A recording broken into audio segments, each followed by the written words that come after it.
ప్రార్థన చేసుకుందాం. మమ్మల్ని ప్రేమిస్తున్నాం మా ప్రియ పరలోక తండ్రి, మీ పాదాలకు వందనాలు, స్తుతులు, స్తోత్రాలు చెల్లిస్తున్నాం. ఇదిగో మా ప్రభు, మీ తలంపును బట్టి మా ప్రభు గత సంవత్సరం అంతా మా ప్రభు మమ్మల్ని కాపాడి మా తండ్రి గత సంవత్సరం నుంచి ఈ సంవత్సరంలోకి మమ్మల్ని ప్రవేశింపజేశాం. అది మీ కృప, మీ దయ, మీ కరుణ మా ప్రభు. అవును మా తండ్రి, మా బలం కాదు, మా శక్తి కాదు, అయినను మమ్మల్ని ప్రేమించి అయ్యా గడిచిన సంవత్సరంలో చివరిలో మీ సన్నిధిలో స్తుతించే భాగ్యం మాకు సహాయం చేశారు, సంఘానికి సహాయం చేశారు. అదేవిధంగా ఈ నూతన సంవత్సరంలో నూతన వాగ్దానాలతో అయ్యా మమ్మల్ని సంతోషపరిచి మాకు నూతన వాగ్దానాన్ని ఇచ్చి సంఘానికి మీరు సమకూర్చింది బట్టి మీకు వందనాలు మా ప్రభు.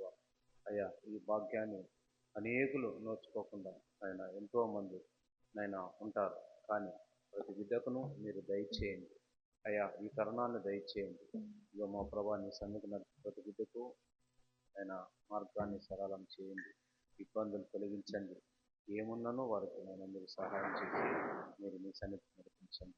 ఇదిగో ముఖ్యంగా రాని వారికి మరొక తరుణాన్ని దయచేయండి అయ్యా. మాకు కావాల్సిన ఆహారాన్ని, నూతన జీవాన్ని, నూతన ఆహారాన్ని మాకు సహాయం చేసి మా ప్రభా నూతనంగా నూతన ఆశయాలతో నూతన మార్గాన మేము మీ సన్నిధిలో నడుచుకున్నట్లు మీరు సహాయం చేసి కాపాడుకొని ఈ సన్నిధి అంతయు మీ సమస్తానికి మీ పాదాలకు అప్పచెప్తూ నాయన దీవించి మమ్మల్ని రక్షించి కాపాడుకొని మా ప్రభువైన క్రీస్తు నామమున పేరిట ప్రార్థించి వేడుకుంటున్నాము తండ్రి, ఆమేన్. గడచిన కాలం కృపతో మమ్ము కాచిన దేవానికి స్తోత్రము, పగలూరే కనుపాపవలే కాచిన దేవానికి స్తోత్రము. గడచిన కాలం కృపలో మమ్ము కాచిన దేవానికి స్తోత్రము, పగలూరే కనుపాపవలే కాచిన దేవానికి స్తోత్రము, ప్రభు కాచిన దేవానికి స్తోత్రము, కాపాడిన దేవానికి స్తోత్రము, ప్రభు కాచిన దేవానికి స్తోత్రము, కాపాడిన దేవానికి స్తోత్రము. గడచిన కాలం కృపలో మమ్ము కాచిన దేవానికి స్తోత్రము, పగలూరే కనుపాపవలే కాచిన దేవానికి స్తోత్రము. కలత చెందిన కష్టకాలమున కన్న తండ్రివై నన్ను ఆదరించిన, హర్షము నాలో కానవచ్చిన, ఆదరణ నన్ను కరుణించిన, కలత చెందిన కష్టకాలమున కన్న తండ్రివై నన్ను ఆదరించిన, హర్షము నాలో కానవచ్చిన, ఆదరణ నన్ను కరుణించిన, దేవా నీకు స్తోత్రము, కాపాడిన దేవా నీకు స్తోత్రము, కరుణించిన దేవా నీకు స్తోత్రము, కాపాడిన దేవా నీకు స్తోత్రము. గడచిన కాలం కృపలో మమ్ము కాచిన దేవానికి స్తోత్రము, పగలూరే కనుపాపవలే కాచిన దేవానికి స్తోత్రము.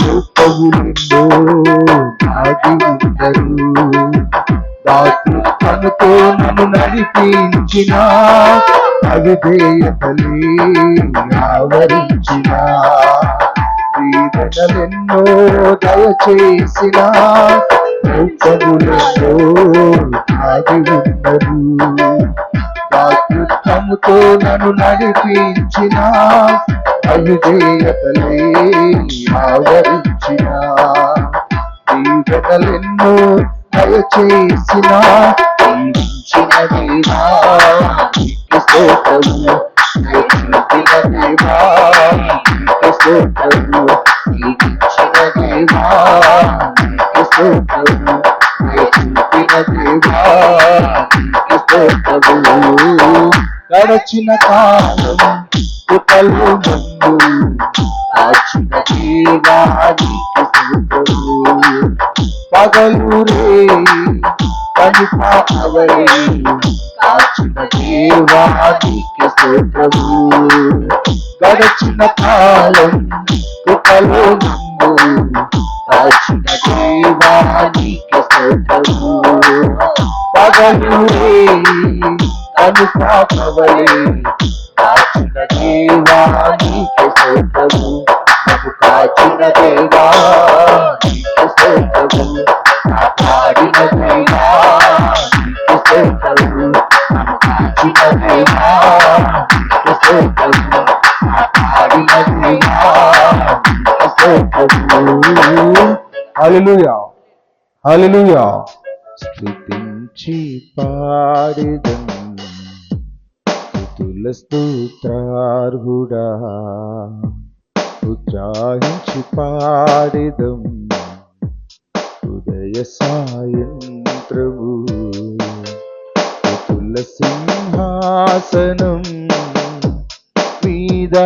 మీదాసీనుడా మస్తుతి ఆరాధనా ఇకే చెల్లింతువు మస్తుతి ఆరాధనా ఇకే చెల్లింతువు స్తుతించి పాడెదం స్తుతుల స్తోత్రార్హుడా ఉత్సాహించి పాడెదం ఉదయ సాయంత్రము గత కాలమంత నీవు మము కాచి కాపాడావు వెదలన్నీ తీసావు గత కాలమంత నీవు మము కాచి కాపాడావు వెదలన్నీ తీసావు గతిలేని మాపై నీవు మితిలేని ప్రేమ చూపి గతిలేని మాపై నీవు మితిలేని ప్రేమ చూపి శత సంఖ్యగా మమ్ము దీవించావు స్తుతించి పాడెదం స్తుతుల స్తోత్రార్హుడా ఉత్సాహించి పాడెదం ఉదయ సాయంత్రము కరుణా కటాక్షములను కిరీటములుగాను ఉంచావు మా తలపై కరుణా కటాక్షములను కిరీటములుగాను ఉంచావు మా తలపై పక్షిరాజు యౌవనము వలె మా యౌవనమునంతా పక్షిరాజు యౌవనము వలె మా యౌవనమునంతా ఉత్తేజపరచి తృప్తిని ఇచ్చావు స్తుతించి పాడెదం స్తుతుల స్తోత్రార్హుడా ఉత్సాహించి పాడెదం ఉదయ సాయంత్రము స్తుతుల సింహాసనం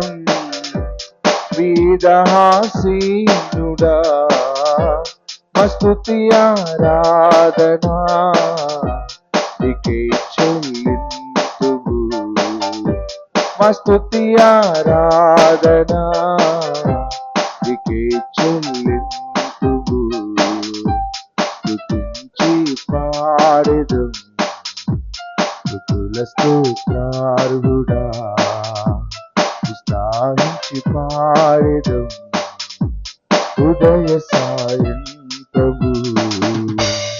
హల్లెలూయా. ఇక్కడ నేను చెప్పబోయే వాక్యం ఏంటంటే అబ్రహాము దేవునికి భయపడువాడు. అబ్రహాము దేవునికి భయపడువాడు. చెప్పండి, అబ్రహాము దేవునికి భయపడువాడు. మరి మనము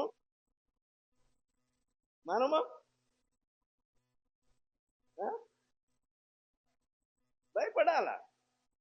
నా వాక్యంలోనికి వెళ్తాను, చిన్న ప్రార్థన చేస్తాను. పరిశుద్ధుడైన మా తండ్రి, ప్రేమ కలిగిన మా ప్రభువా, నూతన సంవత్సరములో పునరుత్థాన దినమున సన్నిధిలో మేము కూడి వచ్చి ఉన్నాం. ఈ కూడికలో మీరు ఆధిపత్యం వహించండి, మీ నడిపింపు దయచేయండి. మీ ఆత్మ ఆధ్వర్యములో ఈ యొక్క కూడికను, ఈ ఆరాధనను జరిగించి మహిమ పొందండి. వచ్చిన బిడ్డలను బట్టి నీకు వందనాలు నాయనా. చెప్పుతున్న ఈ మాటలు అందరికీ అర్థమయ్యేటట్టుగా పరిశుద్ధాత్మ నడిపింపు దయచేయమని, అల్పుడైన నన్ను నీ బిడ్డల మధ్యలో నిలబెట్టి నన్ను వాడుకొనవలసిందని, మీ పరిశుద్ధాత్మ నడిపింపు మాకు దయచేయమని, మీ సన్నిధి మాతో ఉంచమని యేసయ్య నామములో వేడుకొనుచున్నాను తండ్రి, ఆమేన్.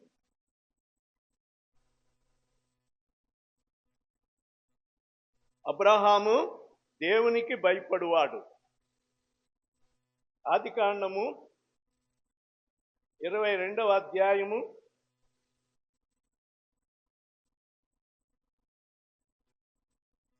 2వ వచనంలో చూస్తే, అప్పుడాయన నీకొక్కడై ఉన్న నీ కుమారుని, అనగా నీవు ప్రేమించిన ఇస్సాకును తీసుకొని మోరియా దేశమునకు వెళ్ళి అక్కడ నేను నీతో చెప్పబోవు పర్వతములలో ఒక దాని మీద దహన బలిగా అతన్ని అర్పించమని చెప్పాను. చాలండి. నీకొక్కడై ఉన్న నీ కుమారుడు, ఒక్క లేక పుట్టిన కుమారుడు. ఈ కుమారుడు ఎప్పుడు పుట్టాడో తెలుసండి? అబ్రహాముకు 100 సంవత్సరాలు నిండిపోయినాయి. 100 సంవత్సరాలు. శారా, తన భార్య అయిన శారా 90 ఏండ్లు. 90 ఏండ్ల వయసులో ఈ కుమారుని కన్నారు. అయితే లేక పుట్టిన కుమారుడు కదండి. అతని దగ్గర, అబ్రహాము దగ్గర 100 మంది దాసదాసీలు ఉన్నారు. ఈ కుమారుని ఎంత అల్లారు ముద్దుగా పెంచుతున్నారంటే, కనీసం మట్టి కూడా అంటుకోకుండా ఒకరిడిచి ఒకరు. ఈ కుమారుడు పుట్టిన తర్వాత భక్తి అంతా ఏమైపోయిందంటే నీరు గారిపోయింది. అంతకుముందు పోయినసారి చెప్పాను, ఒంటెలు కూడా, అబ్రహాము యొక్క దగ్గర ఉండే ఒంటెలు, పశువులు కూడా మోకరించి, మరి ఏం చేసుకునేవో కానీ మోకరించేయట. మనము సతికిలు పడతాం, మనం మోకరించాం. ఎందుకంటే మోకాళ్ళ నొప్పులు, అలవాటు తప్పిపోయింది. మోకరించే అలవాటు ఎప్పుడైతే కుర్చీల మీద కూర్చుంటామో, ఇక ఈ మోకాళ్ళు ఏమైపోతే అక్కడికే పరిమితి అయిపోతాయి. మోకరించలేము, మోకరించి ప్రార్థన చేయలేము. ఒంటెలు. ఇస్సాకు పెద్దవాడైన తర్వాత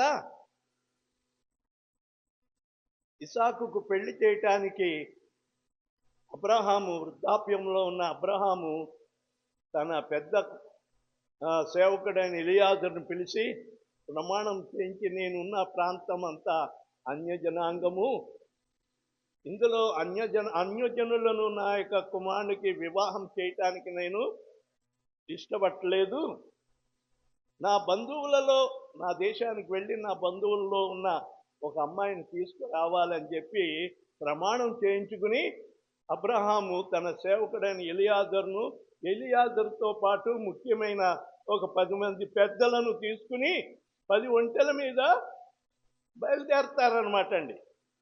లాహోరు అనే ప్రాంతానికి వెళ్ళిన తర్వాత ఆ ఊరు బయట ఒక బావి ఉంది. ఆ బావి దగ్గర వాళ్ళు దిగి ప్రార్థన చేసుకుంటుండగా ఒంటెలు కూడా అక్కడ మోకరించేయట. ఒంటెలు కూడా మోకరించేయట. మీరు ఆ భాగము ఆదికాండం 24 భాగం చదువుకున్న తర్వాత, బట్ అది మన అంశం కాదు.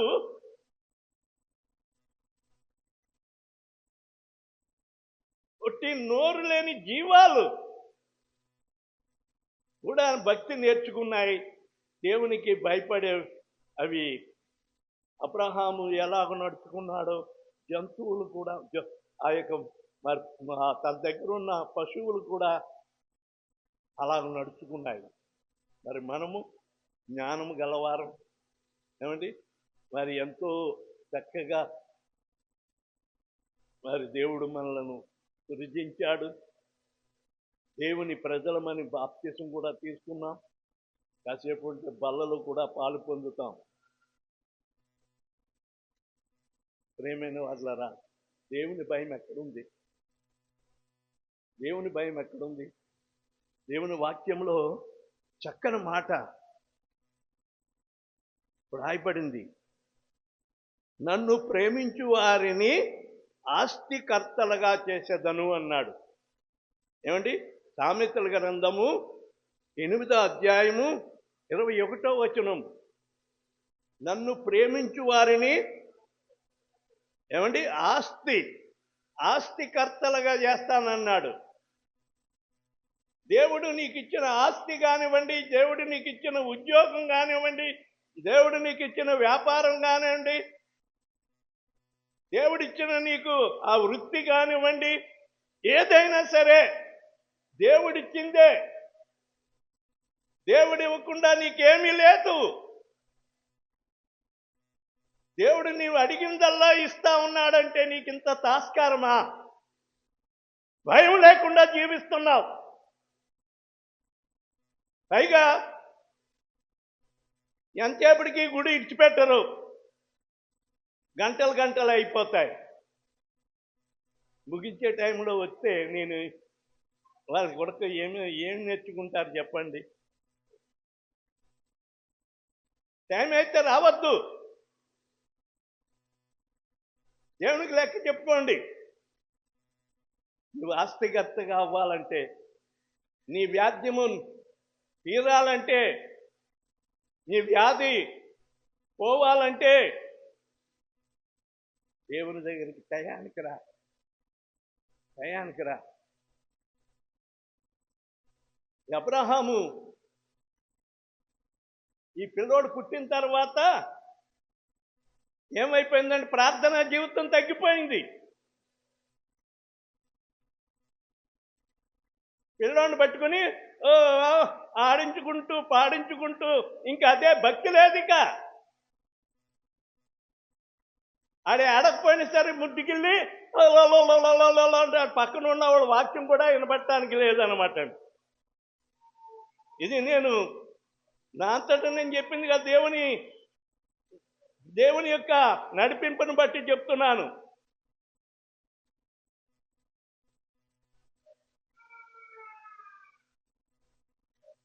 అబ్రహాము అలాగ చేసినందుకే అబ్రహాముతో శారా అనగానే గయ్యాలిది. శారా ఏంది ఏమ్మా? మరి మీలో ఎంతమంది ఉన్నారు? మీరు మంచోళ్ళే, బాగానే ఉన్నారు. కానీ ఇక్కడ శారా గయ్యాలిది అనమాట అండి. ఎందుకయ్యా అలాగంటావనంటే, ఆమె గయ్యాలి. ఆఖరిని తనకు తాను చేసిన తప్పుడు పనులకి సమర్థించుకోవటం మానేసి ఆమెతో కొట్లాట పెట్టుకుంది. అబ్రహామును, నా మాట ప్రకారంగా నువ్వు చేస్తావా, లేకపోతే నేను వెళ్ళిపోనా బయటికి? ఏమన్నా అబ్రహాం కోరాడా ఆఖరిని నాకు ఇమ్మని? నాకు సంతానం లేదు కదా, నా దాసి అయిన ఆగర్తో నువ్వు పో. దాని వలనైనా నాకు కుమారుడు పుడతాడు అని చెప్పి ఆగర్ని పెళ్లి చేసింది ఆమె. చేసిందంతా చేసి చివరికి ఆమెని వెళ్ళగొట్టే వరకు కూడా నవ్వాడంటండి ఆ పిల్లోడు. ఈమె గర్భంతో నిండి ఉంటే నవ్వాడంట. ఎవరు? ఆ ఇస్మాయిలు చిన్నపిల్లోడు నవ్వాడంట. అది ఎందుకు నవ్వాడో, నన్ను చూసి నవ్వాడని ఇక పెట్టుకుని ముందు నా ఇంటిలో నుండి వెళ్ళిపోవాలా. దేవుడు కూడా విసిగిపోయి ఉన్నాడు. దేవుడు విసిగిపోయి ఉన్నాడు. ఆ పుట్టినరోజు అంటే భారీ ఎత్తున చేశాడనమాట. ఇస్సాకు పుట్టిన ఆ పుట్టినరోజున భారీ ఎత్తున 3 రోజులు 6 రోజులు ఎన్ని రోజులు చేశాడో కానీ పశువులు తెగేసి పెద్ద విందు చేయించాడు అబ్రహాము. లోకరీతిగా అన్నీ చేస్తున్నాడు కానీ దేవునికి దూరం అయిపోయాడు. అమ్మా, దేవునికి దూరం అవుతున్నావేమో నువ్వు. అయ్యా, దేవుడు నీకు ఇచ్చిన ఉద్యోగాన్ని బట్టో, దేవుడు నీకు ఇచ్చిన పనిని బట్టో, దేవుడు నీకు ఇచ్చిన ఆశీర్వాదాన్ని బట్టో ఏమా ఇంట్లో పనే పని రోజు చేసుకుంటున్నావు కదా, నిన్ను అడగట్లేదు కదా. ఆదివారం ఒక్కరోజు దేవునిది, దేవుని సన్నిధి వెళ్ళవలసిన రోజు. దేవుని సన్నిధికి వెళ్ళవలసింది మానేసి నీ ఉద్యోగం ముఖ్యమా? అటువంటి ఉద్యోగం మానే. దేవుడు ఇంకో రకంగా పోషిస్తాడు.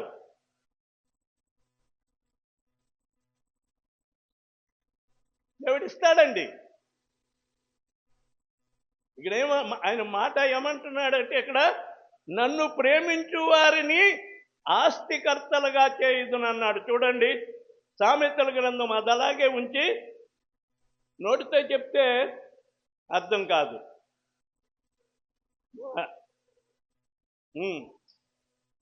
వారి నిధులను నింపుదను.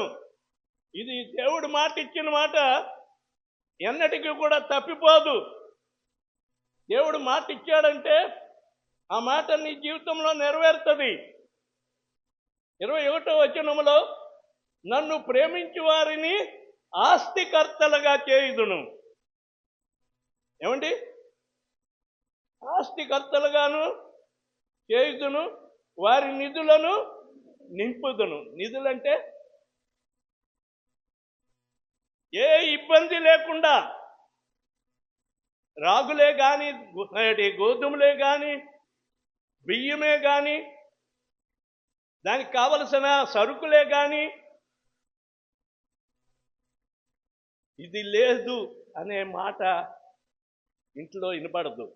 దేవుడు నింపుతాడటండి. మాట నమ్మండి. దేవుని నా నోటితో చెప్పే మాట కాదు, ఇది దేవుని మాట.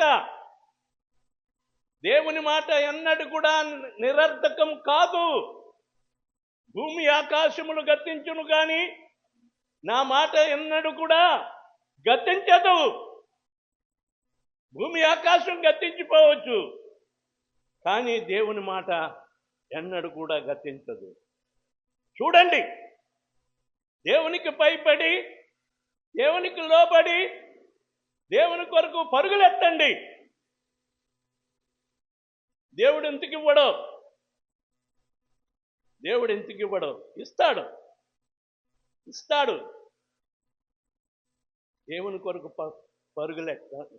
దేవుని సన్నిధికి రావటంలో కానివ్వండి, దేవుని పని చేయటంలో కానివ్వండి, దేవుని సేవలో కానివ్వండి, దేవుని విషయాల్లో దేని గురించి నీవు పరుగులెడతావో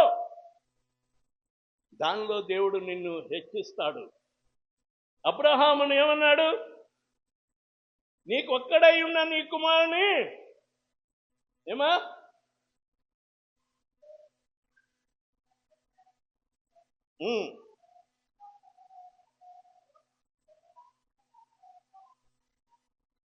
చాలండి. చూసారా? ఒక్క కుమారుడు, లేక లేక పుట్టిన కుమారుడు, అల్లారు ముద్దుగా పెంచుకుంటున్న పిల్లాడు. ఆ పిల్లోడిని ఏమన్నాడు? నీకొక్కగాని ఒక్కడైన ఒక్క కుమారుడు నాకు దహన బలిగా ఇయ్యి. ప్రేమైన వర్లారా, నీకు ఉద్యోగమైనా సరే అంతే, ఏదైనా పని అయినా పను పను పను పను పను అని చెప్పి నువ్వు ఆదివారం కూడా నువ్వు పని పెట్టుకుంటే ఆ పని నీవు చేయనిస్తాడు, కానీ దానిలో నీకు ఆశీర్వాదం ఉండదు, దానిలో దీవెన ఉండదు. ఎంత ప్రాముఖ్యమైన పని ఉన్నప్పటికీ దాన్ని పక్కన పెట్టేయి. అబ్రహామును శోధించినట్లుగా నిన్ను శోధించకముందే నీవు జాగ్రత్త పడు. దేవుడి ఈ మాట నాకు బయలుపరిచి ఇది సంఘములో చెప్పు. చాలా మంది నిర్లక్ష్య స్వభావం, నేనంటే భయం లేక ఉన్నారు వాళ్ళు. నీవు గద్దించు అని చెప్పి దేవుడు నన్ను హెచ్చరించాడండి అమ్మా. కనుక చూడండి, మత్తయి సువార్త 10వ అధ్యాయము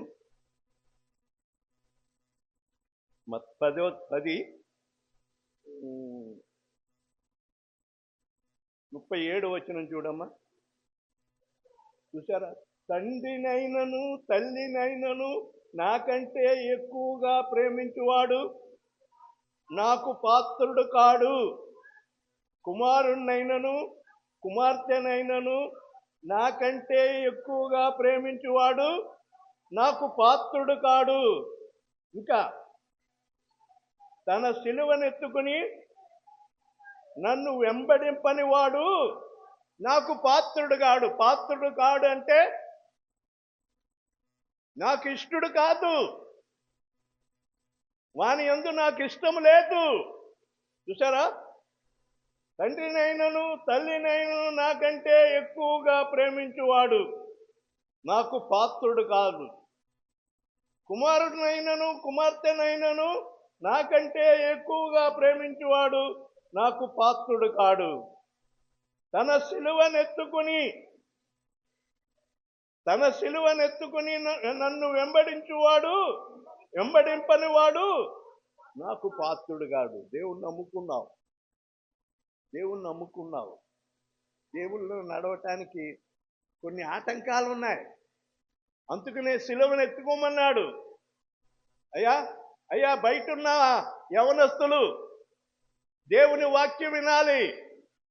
దేవుని వాక్యం వినకపోతే ఇప్పుడు దేవుడు వడ్డిస్తున్నాడు, నీకు వడ్డిస్తాడు. జాగ్రత్త సుమా, బయట తిరగొద్దు, లోపలికి వచ్చి దేవుని మాటలు వినండి. వంట దగ్గర కూడా, వంట చేసే వాళ్ళు కూడా దేవుని మాటలు వినాలా. అబ్రహాము లేనిపోని ఇలాంటి పనులు పెట్టుకునే భయంకరమైన ఉగ్రత వచ్చింది. ఒక్కడై ఉన్న నీ కుమారుణ్ణి నాకు మరియా కొండల మీద బలిగా అర్పించాలని చెప్పినప్పుడు అబ్రహాము లోబడ్డాడండి. ఇంట్లో భార్యకు కూడా చెప్పలేదు. భార్యకి చెప్తే ఎల్లనివ్వదు. దేవుడు ఉంటే పోనీ, ముందు నా కుమారుని నీవు బలి ఇవ్వటానికి వీల్లేదని ఆటంకపరచునేమో. అందుకనే అబ్రహాము ఆ సంగతి తెలిసే భార్యకు చెప్పలేదు. మేము బలి అర్పించడానికి వెళ్తున్నామని చెప్పి అన్నాడే కానీ కుమారుని బలి ఇవ్వటానికి వెళ్తున్నాను అనలేదండి. అమ్మా, మన స్వభావం ఏంటో దేవునికి తెలుసు, అబ్రహాముకి కూడా తెలుసు. కనుక జాగ్రత్త. ఇది వార్నింగు, మీ జీవితాలకు ఇది ఒక వార్నింగు. దేవుడు మీకు ఆయన ఉగ్రత పొందకముందే ఈ వాక్యాన్ని గమనించాలా. తల్లినైనను తండ్రినైనను ఏమండి నాకంటే దేవుని కంటే ఎక్కువ ఏది ప్రేమించకూడదండి. ఏమా బాగా అర్థం చేసుకోండి. నేను ఇంగ్లీషులో చెప్పట్లేదు, లేకుంటే వేరే భాషలో చెప్పట్లేదు, అచ్చ తెలుగులోనే చెప్తున్నాను. కనుక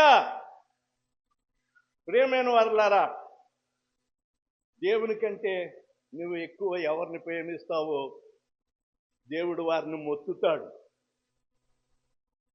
నిన్ను బట్టి వారు నష్టపోతారు. నీ ఉద్యోగం పోతుంది, నీ వ్యాపారం పోతుంది.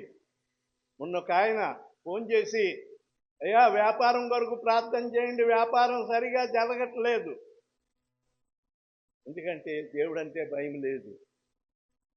ఎన్ని సంస్కారాలు పోగొట్టుకున్నామంటే అంటాడు. అంటే ఏమా లెక్కలేదన్నమాట. 1, 2 కాదు, లెక్కలేని అన్నిసార్లు దేవుని బల్లను నిర్లక్ష్యం చేశాడు. ప్రియమైన వారలారా, ఇక్కడ ఒక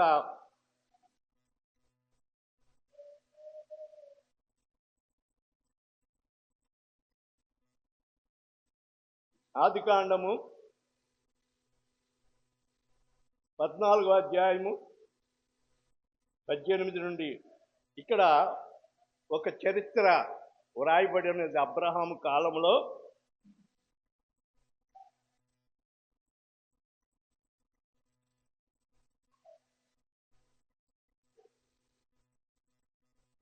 సొదొమ రాజు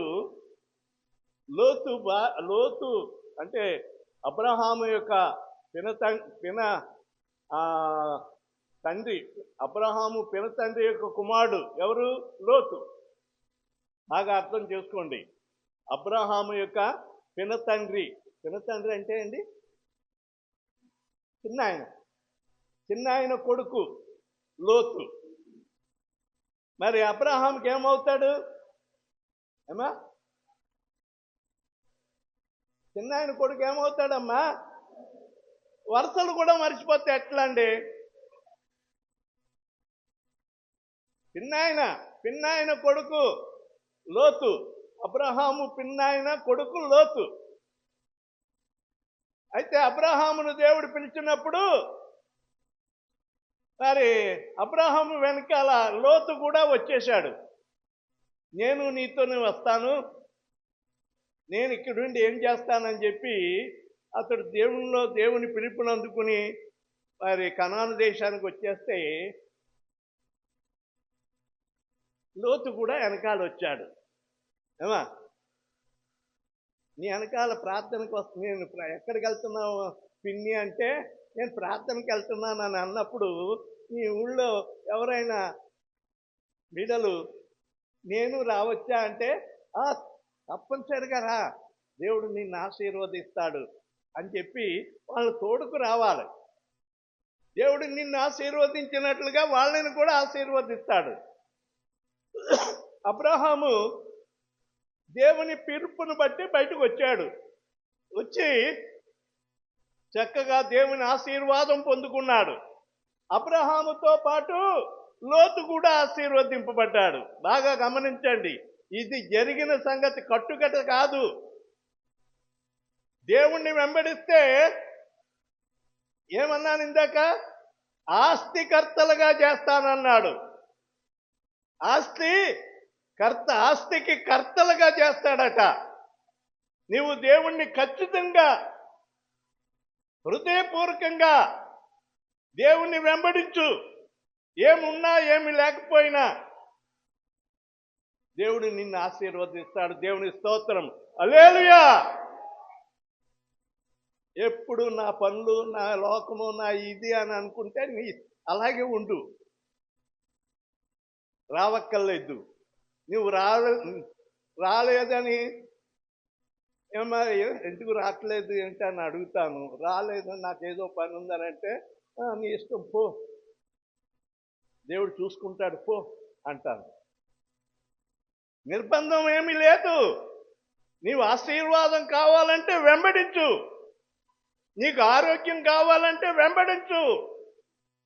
ఆ పని ఈ పని అని దేవుని కంటే ఎక్కువగా నీవు ఆ పనుల మీద మనసు పెట్టావంటే అట్టుకి చెడతావు, ముక్కకి చెడతావు. ఏమా, అట్టుకి చెడతావు, ముక్కకి చెడతావు. అట్టేమిటి, ముక్కేమిటి? ఏమా, ఎప్పుడు విన్నారా ఈ సామెత? అట్టు అంటే దోశ కదా, దోశ వేసుకుంటాం. అట్టు అంటే కొంచెం మందంగా ఉంటుంది. కోతికి అట్టు దొరికిందంట. అట్టు దొరికితే దాని వెనకాల ఒక కోతి వచ్చిందంట. ఇద్దరు కొట్లాడుకుంటున్నారట. నేను వచ్చాను కదా, నాకు సగం అంటే నాకు లేదు, నేను సంపాదించింది నాది అని అంటే లేదు, నాకు సగం ఇవ్వాలని. ఖచ్చితంగా జాగ్రత్తగా సగం చేసి నాకు ఇవ్వనంటే, ముక్క ఇమ్మంటే ఈ ముక్క అట్టుకు ఆశపడింది. కనీసం ముక్కన్నా మిగులుతుంది కదా. ఆ కోతికి, రెండో కోతికి ఆ ముక్క ఇచ్చుంటే, లేదు ఈ తగాదా ఎలాగా తీరదు, కానీ అక్కడ పిల్లి ఉంది, ఆ పిల్లి దగ్గరికి వెళ్ళి ఏమా మనం తగాదా తీర్చుకుందామని అంటే, ఆ పిల్లి ఏం చేసిందంటే 2 ముక్కలు చేసిందంట. ఇది రైతే, 2 ముక్కలు. అదిగో ఆ ముక్క కొంచెం పెద్దగా ఉందంటే ఆ కోతులు ఆ ముక్క ఎలాగుంది, ఆ వాట కుప్పలేస్తారు కదండి, మటను చికెను కుప్పలేస్తారు. మన మనసు ఎక్కడ ఉంటుందంటే కొంచెం పెద్ద దాని మీద ఉంటుంది అనమాట.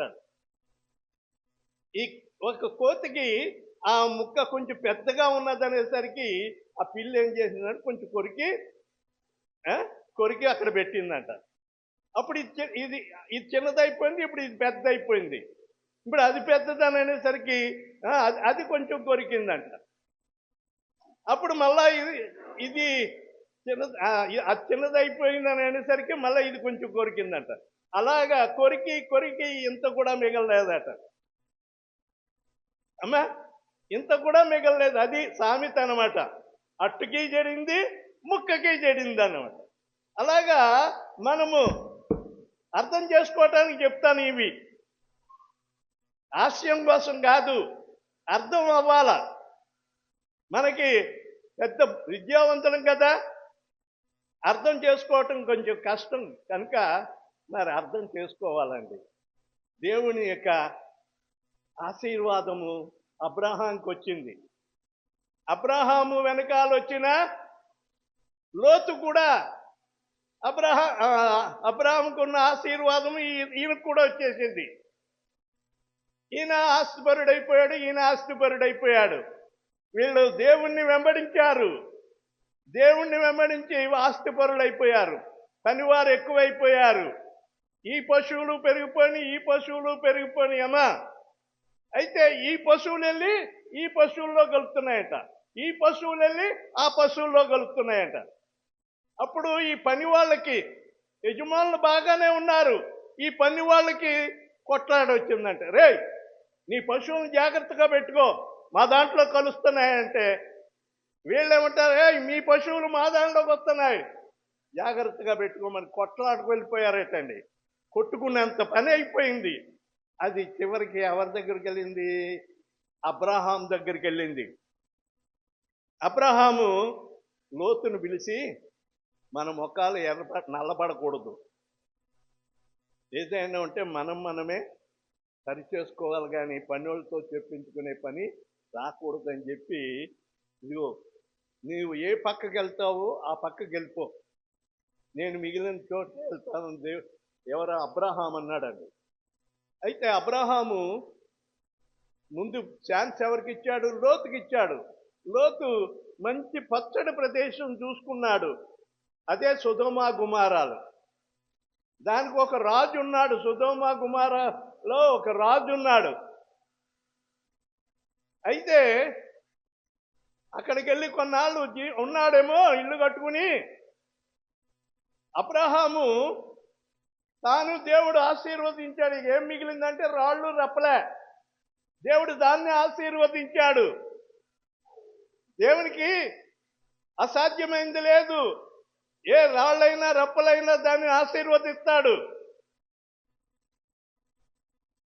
అయితే అబ్రహాము దగ్గర తన ఇంట పుట్టిన పనివారిలో 300 మంది సైనికులుగా, యుద్ధ సైనికులుగా తీర్చబడ్డారు. అయితే సొదొమ ఎవరో శత్రువులు ఈ సొదొమ మీద దండెత్తుకుని వస్తే దావీదు అబ్రహాము వెళ్ళి వాళ్ళతో యుద్ధం చేసి వాళ్ళని ఓడించి వాళ్ళ యొక్క వారి సంపాదన, దోపుడు సొమ్మంతా పట్టుకొచ్చి సొదొమ రాజు దగ్గర పెట్టాడట. అప్పటికి ఒక సాలేము రాజు అబ్రహాము జయం పొందుకుని వచ్చాడని చెప్పి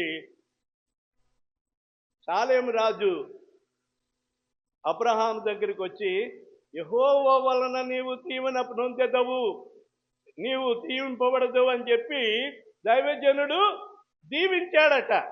ఏమని ఇందాక చూసాము. మరియు సాలేము రాజు అయిన మెల్కీసెదెకు రొట్టెలను ద్రాక్షారసమును తీసుకుని వచ్చాను. సాలేము రాజు యాజకుడు, ప్రధాన యాజకుడు. ఆయన తీసుకుని వచ్చి, అతడు సర్వోన్నతుడగు దేవుడు నీకు సర్వోన్నతుడైన దగు దేవునికి యాజకుడంటే ఎవరు? ఈ మెల్కీసెదెకు. అతడు దావీదును దీవిస్తూ ఉన్నాడు. దావీదును దీవించినందుకు దావీదు ఏం అబ్రహామును దీవించినందుకు అబ్రహాము తనకు వచ్చిన దానిలో నుండి దశమ భాగం తీసుకొచ్చి ఈయనకి ఇచ్చాడట. ఎవరికి? మెల్కీసెదెకు. ఆ యాజకుడికి ఇచ్చాడట 10వ భాగము. తనకు వచ్చిన యావత్ ఆ కింద చూడండి. ఆ కింద అప్పుడు అతడు అబ్రహాము ఆశీర్వదించను ఆకాశమునకును భూమికిని సృష్టికర్తయ్యును సర్వోన్నతుడైన దేవుని వలన అబ్రహాము ఆశీర్వదింపబడును గాక అని, నీ శత్రువులను నీ చేతికి అప్పగించిన సర్వోన్నతుడైన దేవుడు స్తుతింపబడును గాక అని చెప్పాను. అప్పుడు ఎన్నిటిలోనండి? అన్నిటిలో, తనకున్న అన్నిటిలో కూడా దశమ భాగం తీశాడట. పశువుల్లో కానివ్వండి, పిండి పిసుకు తొట్టిలో కానివ్వండి, మొత్తం పోపులు అంటే తెలుసండి? తాలింపు అంటే మూత వేసుకుంటాం కదా, పోపు గింజలు. అందులో కూడా అన్నిటిలో కూడా ఏం చేశాడటండి? దశమ భాగం. అవి కూడా ఇవ్వచ్చాండి అంటే దేవుని వాక్యములో ఏమండి, కొత్తిమీర పుదీనాలో కూడా వాళ్ళు ఏం చేశారంటే దశమ భాగం తీసేవారట. మనకి దశమ భాగం తీయటం అలవాటు లేదు. ఇక్కడ అబ్రహాము అవన్నిటిలో ఇచ్చాడు. ఇచ్చినందుకు దేవుడు అక్కడ ఎదోము రాజు వచ్చి, అయ్యా ఎదోము రాజు సొదొమ రాజు అక్కడ మనుషులు శత్రువులు తీసుకెళ్ళిపోయిన మనుషులను, ఆస్తిని అంతటిని కూడా అబ్రహాం ఏం తీసుకుని వచ్చాడు. అయితే ఆ రాజు ఏమన్నాడంటే, ఒక అన్యుడైనప్పటికీ నా మనుషులు నాకు ఇచ్చేయి, ఆస్తిని మాత్రం ఇదంతా నువ్వే తీసుకో అని అబ్రహాంకి ఇచ్చేశాడు. కానీ అబ్రహాం తీసుకున్నాడా? నూలు పోగు కూడా వద్దన్నాడు. ఆ కింద చదివితే నూలు పోగంటే ఏంటంటే ఇది? నూలు పోగంటే అయ్యా నూలు పోగంటే అబ్రహాము నేనే ధనవంతునిగా చేశానని రేపొద్దున నీవు ఎవరికన్నా చెప్పుకుంటావు. చెప్పువారు అంటే బూటికి తాడు ఉంటుంది కదండి, బూటికి తాడు. ఆ తాడు కూడా అటువంటి తాడు కూడా నాకొద్దు. నూలు పోగంటే బట్టలు నేసే దారం అది కూడా నాకొద్దు. నీ దగ్గర నుండి నేనేమి తీసుకోను. నా దేవుడు సర్వశక్తి కలిగిన దేవుడు, నన్ను ఆశీర్వదించువాడని చెప్పి అబ్రహాము ఆ యొక్క సొదొమ రాజుతో అన్నప్పుడు, ఇంకా సరే నీ ఇష్టం అని చెప్పాను. ఇంటికి ఈ మాట చెప్పానంటే, అయ్యా వినండి, దేవునికి మనం భయపడాలి. నేను చాలా మంది చూస్తా ఉన్నాను, ఇక్కడ దేవుని సన్నిధిలో దేవుని వాక్యం వినవలసిన వారు దేవుని వాక్యం వినకుండా బయటికి వెళ్ళిపోయి పిల్లలతో ఆడుకుంటారు. అది దేవుడు ఇష్టపడ్డు. దేవుడు నిన్ను ప్రేమించి బిడ్డలు ఇచ్చాడు. అది నేరమా? దేవునికి దేవుడు తప్పు చేశాడా? బిడ్డలనిచ్చి పొరపాటు చేశాడా? ఆయన ఏం చేస్తాడంటే, నేను పొరపాటు చేశాను, నేను బిడ్డలనిచ్చి నీకు నన్ను దూరం చేసుకున్నాను అని చెప్పి ఆయన బాధపడతాడు. కనుక బిడ్డల్ని ఏదో మరి పప్పలు కొనిపెట్టో ఏదో పెట్టి వాళ్ళని సముదాయించి దేవుని మాటలు వినాలా. నాకంటే ఎక్కువగా దేన్ని ప్రేమించొద్దంటున్నాడు. మనం నేర్చుకోవాల్సింది ఈ సమయముందు నూతన సంవత్సరంలో ప్రవేశించిన మనము, నూతన సంవత్సరంలో ఉన్న మనము దేవుని కంటే ఎక్కువ ఏది ప్రేమించడానికి వీల్లేదు. అది ఎంత ముఖ్యమైన పని అయినా సరే, అది ఎంత ప్రాముఖ్యమైనా సరే, ప్రాణాల మీదకి వచ్చినా సరే, దేవుని కంటే మించింది ఏది లేదండి లోకములో. దేవుని కంటే మించింది ఏమీ లేదు. కనుక ప్రియమైన వారులారా, నీవు ఈ వాక్యమును బట్టి మనము నేర్చుకోవాల్సింది ఏమిటంటే, దేవునికి భయపడాల. దేవునికి భయపడాల. అబ్రహాం ఏం చేశాడు? ఇప్పుడు 22వ అధ్యాయంలో ఆగమ్మ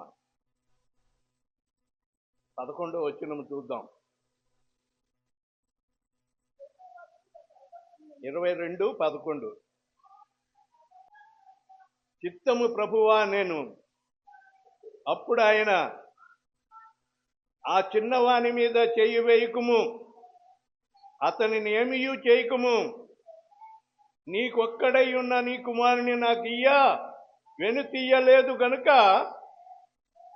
నీవు దేవునికి భయపడువాడవని ఇందువలన నాకు తెలియచున్నది. దేవుని స్తోత్రం, హల్లెలూయా. కదండి, అబ్రహాము దేవునికి లోబడ్డాడు. ఎలాగయ్యా? లేక పుట్టిన కుమారుడయ్యా, ఇంకా ఏదైనా అడుగు కానీ నేను మాత్రం ఈ కొడుకుని ఇవ్వలేనయ్యా అన్నాడా అండి? ఏమా అన్నాడా? చెప్పండి. ఇది చాలాసార్లు విన్నాం ఈ మాటలు. ఇది తప్పించి ఏదైనా అడగండి అయ్యా, నా ప్రాణమన్నా ఇచ్చేమంటే ఇచ్చేస్తాను కానీ కుమారుని అడగొద్దయ్యా అన్నాడా? అనలేదండి. దేవుడు చెప్పినట్లుగానే ఆ మొరియా పర్వతములు 3 రోజులు ప్రయాణం చేశారటండి. ఆ పర్వతాన్ని దగ్గరికి వెళ్తానికి 3 రోజులు ఆ పిల్లవాడిని తీసుకొని, ఏమంటే ఎంత ఉన్నాడు పిల్లాడు? ఇంతున్నాడంతే. వాడిని నడిపించుకుని ఆ కొండ దాకా 2 పనోళ్ళు ఉన్నారు. ఆ గాడిదను తోలటానికి ఆ గాడిద మీద కట్టెలు వేశారట. నిప్పు పట్టుకున్నాడు, కత్తి ఉంది, కట్టెలున్నాయి. ఇక అక్కడికి వచ్చిన తర్వాత కట్టెలు తీసి ఆ పిల్లవాడిని ఎత్తి మీద పెట్టాడట. ఏమో వినండి, పిల్లాడు ఎంత ఉన్నాడు? 6 ఏళ్ళు ఉంటాయేమో. 6 ఏళ్ళ పిల్లాడు. ఆ 6 ఏళ్ళ పిల్లాడు నెత్తి మీద ఏం పెట్టాడు? కట్టెలు పెట్టాడు. కనబడుతున్న కొండ దగ్గరికి వెళ్ళాలి. పని వాళ్ళని ఇక్కడే ఉండమన్నాడు. మీరు ఇక్కడే గాడిదని పట్టుకుని మీరు ఇక్కడే ఉండండి, మేము బలి అర్పించి వస్తామని చెప్పి ఇద్దరు తండ్రి కొడుకులు ఇద్దరు బయలుదేరారండి. అక్కడ ఉన్న రాళ్లను ఏరి ఆ రాళ్లను పేర్చి ఒక బలిపీఠం కట్టాడు. ఆ బలిపీఠం మీద కొడుకు నెత్తి మీద ఉన్న కట్టెలు తీసి ఆ బలిపీఠం మీద పేర్చాడంట. అమ్మా, అబ్రహాము ఆ సమయంలో గుండె కొట్టుకుంటుంది. గుండె ఏమైందంటే ముసలోడు గుండె అదురుతా ఉంది, బాధపడతా మనసులో ఉంది, కానీ బాధ బయటికి కనబట్టలేదు. కుమారుని పడుకోబెట్టి కాళ్ళు చేతులు కట్టేశాడు. కాళ్ళు చేతులు కట్టేసి ఎత్తి పడుకోబెట్టాడు ఆ కట్టెల మీద. వింటున్నారా? ఒక పశువుని వధించిన రట్టుగా ఖడ్గం ఎత్తేశాడు. ఖడ్గం ఎత్తి ఇక ఒక్క ఏటుతోనే గొర్రెను నరికినట్లుగా కుమారుడు యొక్క తల నరకాలి. చెయ్యి వస్తుందా? కానీ నా దేవుని కంటే ఎక్కువేమీ లేదు. యవనస్తులు దేవుని మాటలు వినాలి. నీవు దేవుని భయపడకుండా ఆ పని ఈ పని అని చెప్పి నీవు పరుగులెడితే అభివృద్ధిలోనికి రావు. దేవుని మాటకు లోబడి దేవుని యొక్క బలిపీఠం యొద్ద చేరుకోవాలి. ఇక్కడ అబ్రహాము గుండె రాయి చేసుకున్నాడంటే ఎత్తేసాడు కత్తి. ఇక పడిపోతుంది. ఇక బలవంతంగా మామూలుగా అలాగంటే తెగుతుందండి, అలాగంటే తెగదు. స్పీడ్గా పడిపోవాలన్నమాట. కత్తి ఎత్తి ఒక్క ఏటుకి నరకాలి. ఎత్తేసరికి పరలోకములో ఉన్న సింహాసనము గడగడ గడగడ వణికింది. అక్కడ భూకంపం వచ్చింది. వెంటనే దేవదూత, అబ్రహామా అబ్రహామా ఆగో, నీకొక్కడై ఉన్న నీ కుమారుని నాకు ఇచ్చుటకు వెనుక తీయలేదు గనుక ఇందును బట్టి నీవు నాకు భయపడువాడని అర్థమవుతుంది. ఇక్కడ అదే మాట చూడండి. ఆ చిన్నవాని మీద 12వ వచనములో చెయ్యి వేయకుము, అతను ఏమీ చేయకుము, నీకు ఒక్కడై ఉన్న నీ కుమారుని నాకు వెనుతీయలేదు గనుక నీవు దేవునికి భయపడువాడవని ఇందువలన నాకు కనబడుతున్నది. దేవునికి భయపడువాడవని ఇందు కనుక మన భయం ఎలాగుంది ఏమండి? దేవుని సంచిలోదే దొంగిలిస్తున్నావు, దేవునికి ఇచ్చే దానిలోనే దొంగిలిస్తున్నావు. జాగ్రత్త సుమా. నేను ముగిస్తా ఉన్నాను, టైం అయింది. మనము దేవునికి ఏ రీతిగా భయపడుతున్నాం ఈ మధ్యాహ్న సమయంలో మనం పరిశీలన చేసుకుందాం. అబ్రహాము దేవునికి భయపడువాడని మనం నేర్చుకున్నాం. దేవుని మాటకు మనం లోబడి దేవునికి చిత్తానుసారంగా దేవుని ఇష్టానికి మనం ముందుకెళ్దాం. దేవుడు నిన్ను నీ కుటుంబాన్ని ఆశీర్వదిస్తాడు. దేవుడి మాటలు దీవించుగాక. ఆమేన్. ప్రార్థన చేసుకుందాం. పరిశుద్ధుడైన మా పరమ తండ్రి, నీ పరిశుద్ధ పాదములకు అనేక వందనాలు అయ్యా, స్తుతి స్తోత్రాలు చెల్లిస్తున్నాం నాయన. మా ప్రభువా, మా దేవ, ఈ దినమున చాలా అమూల్యమైన మాటలు మాకు బయలుపరిచావయ్యా. అది మీ వల్లనే మాకు అనుగ్రహించావు నాయన, నా మాటలు కాదు నాయన. మా ప్రభువా, తెలియని వారేదో అయ్యగారు మాట్లాడాడు, అయ్యగారు మాట అనుకుంటారు. కానీ పరిశుద్ధాత్ముడు న్యాయందుండి పలికించిన మాటలయ్యా, ఆ మాటలు ప్రతి ఒక్కరూ తీసుకుని నాయన అబ్రహాము దేవునికి భయపడువాడని ఇందు మూలముగా నాకు తెలియచున్నదని మా ప్రభువా చెప్పబడినట్లుగా మేమందరూ కూడా నీకు భయపడు వారముగా ఉండి సకాలానికి నీ సన్నిధిలో గడపటానికి నాయన క్రమముగా నీ సన్నిధిలో కూర్చుండి నీ మాటలు వినటానికి నాయన యవన పిల్లలు కానీ నాయన వృద్ధులు కానీ స్త్రీలు కానీ పురుషులు కానీ మా ప్రభువా ఈ నూతన సంవత్సరములో నూతనమైన కార్యములు జరిగించండి నాయన మా ప్రభువా వారు శాపం పొందటము మాకు ఇష్టం లేదు నాయన వారు అలాగే వారి నాయన జీవితాన్ని మార్చుకోకపోతే వారు ఆశీర్వాదం పొందలేరు నాయన నీ దగ్గర ఏదైనా మేలు పొందాలంటే ముఖ్యంగా నాయన వ్యక్తిని నీవు చూస్తావు మాటకు లోబడేవాడా మాటకు లోబడుతుందా అని ఆయన మరి దేవా నీవు తెలుసుకుంటావు కనుక నాయన మేము కూర్చుండుట లేచుట నాయన మా ప్రభువా మేము మరి ఆకాశమునికి ఎక్కిన అక్కడున్నావు పాతాళ మందు పండుకున్నాను అక్కడున్నావు మా వెంట నీవు ఉన్నావు నాయన మమ్మను గమనిస్తున్నావు తండ్రి మేము ఏ పనిలో నీ పని మానేసి మేము ఏ పనిలో ఉన్నా అది శాపమే కానీ ఆశీర్వాదం కాదు గనుక నాయన ప్రతి ఒక్కరూ ఈ వాక్యాన్ని వారి హృదయంలో రాసుకుని నాయన నెమరు వేసుకుని నీలో నిలవటానికి సహాయం చేయండి ఎంతమంది యవనస్తులు దీన్ని నిర్లక్ష్యం చేశారో ఎంతమంది దీన్ని నాయన వినకుండా మా ప్రభువా దానిని దూరపరుచుకున్నారో నీవు దర్శించి మరొకసారి తరుణం ఇవ్వండి నాయన కృప చూపండి పలహారం పంచిపెట్టిన బిడ్డలను దీవించండి నాయన మా ప్రభువా కూడి వచ్చిన ప్రతి ఒక్కరిని కృపతో జ్ఞాపకం చేసుకునవలసిందని ఈ నెలంతా కూడా జనవరి నెలంతా కూడా మాకు నీ దీవెన దయచేయవలసిందని నూతన సంవత్సరంలో నాయన సంవత్సరం మొదలుకొని సంవత్సర అంత్యము వరకు నీ కనుదృష్టి మాపై ఉంచవలసిందని నజరేయుడని నాయన నీ సన్నిధిలో సమర్పింపబడిన కానుకలను దశభాగములు ఏం తీసుకొచ్చి నీ సన్నిధిలో సమర్పించారో వాటికి 30 60 100 ప్రతిఫలం ఇచ్చి నీ ఆకాశ వాక్యంలో విప్పవలసిందని యేసయ్య నామములో వేడుకొనుచున్నాను తండ్రి ఆమేన్.